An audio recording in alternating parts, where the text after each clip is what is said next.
In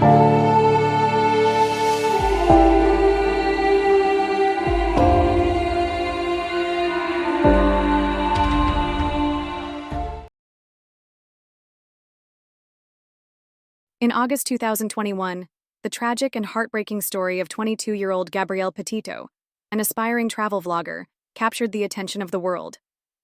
What was supposed to be a dream journey across the United States turned into a devastating nightmare, and Gabrielle's disappearance would lead to a series of chilling events that shocked the public. Gabrielle Petito and her fiancé, Brian Laundrie, embarked on a van life adventure in July 2021, planning a 4-month journey across the country. The couple, who had been documenting their travels on social media, were eager to explore the open road and share their experiences with the world. However, what started as an exciting adventure would end in tragedy. On August 27, 2021, Gabrielle Petito was reported missing after her last known communication with her family stopped. She was last seen in Wyoming. What followed was a wave of suspicion surrounding her fiancé, Brian Laundrie, who returned to Florida in the van without Gabrielle. Laundrie refused to cooperate with authorities. His behavior raised red flags, and he was quickly named a person of interest in the case. As the investigation unfolded, it was revealed that Brian Laundrie had made unauthorized withdrawals using Gabrielle's debit card, further raising suspicions about his involvement.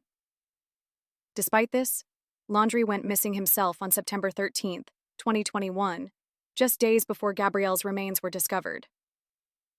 On September 19, 2021, Petito's remains were discovered in Bridger Teton National Forest in Wyoming, sparking an outpouring of grief and disbelief.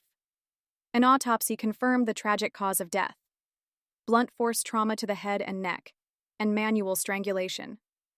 The loss of a young woman with so much life ahead of her left many unanswered questions. Brian Laundrie, who had returned to his parents' home in Florida on September 1st without Petito, became the center of suspicion. Instead of assisting authorities in locating Petito, Laundrie refused to cooperate and would not disclose what happened during their travels. He soon went missing, and a nationwide manhunt began. Authorities focused on areas near his family's home in Florida, but Laundrie's whereabouts remained unknown for weeks. The search for Brian Laundrie escalated, but on October 20th, authorities found his remains in a Florida nature reserve. A later autopsy concluded Laundrie died from a self-inflicted gunshot wound. The case of Gabrielle Petito quickly became a national sensation, attracting massive media attention and sparking widespread public interest. The power of social media played a significant role in keeping her case in the public eye, as users across the globe shared updates, speculated on details, and called for justice. The release of police body camera footage showing a tense interaction between the couple during a domestic dispute further fueled the conversation, with many highlighting the signs of potential domestic violence. In addition to the body cam footage, 911 emergency dispatch calls were released, where witnesses described a disturbing incident involving Petito and Laundrie. The emotional intensity of the case was heightened by the public's desire for answers, especially as Laundrie remained silent and appeared to evade authorities.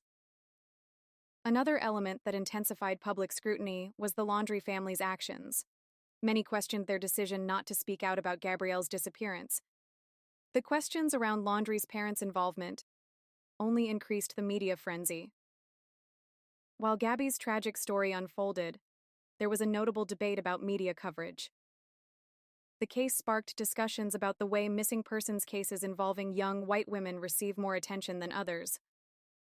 Many questioned why cases of missing women of color or from marginalized communities didn't receive the same level of urgency or publicity. Gabby's parents, in the aftermath of her death, used their platform to advocate for families of missing persons. The Gabby Petito Foundation, created by her family, aims to raise awareness about missing persons, especially those from underserved communities. This shift in focus continues to be an important conversation as it encourages more balanced and fair media coverage of missing persons cases. Gabrielle Petito's story is one that is both heartbreaking and eye-opening. It stands as a call to action to ensure that no one's story is ignored, and that we work toward creating a world where all people, especially young women, can feel safe in their relationships and daily lives. While Petito's life was tragically cut short, The outpouring of support and the impact her case had on conversations surrounding domestic violence, law enforcement, and the use of social media is something that will continue to resonate for years to come.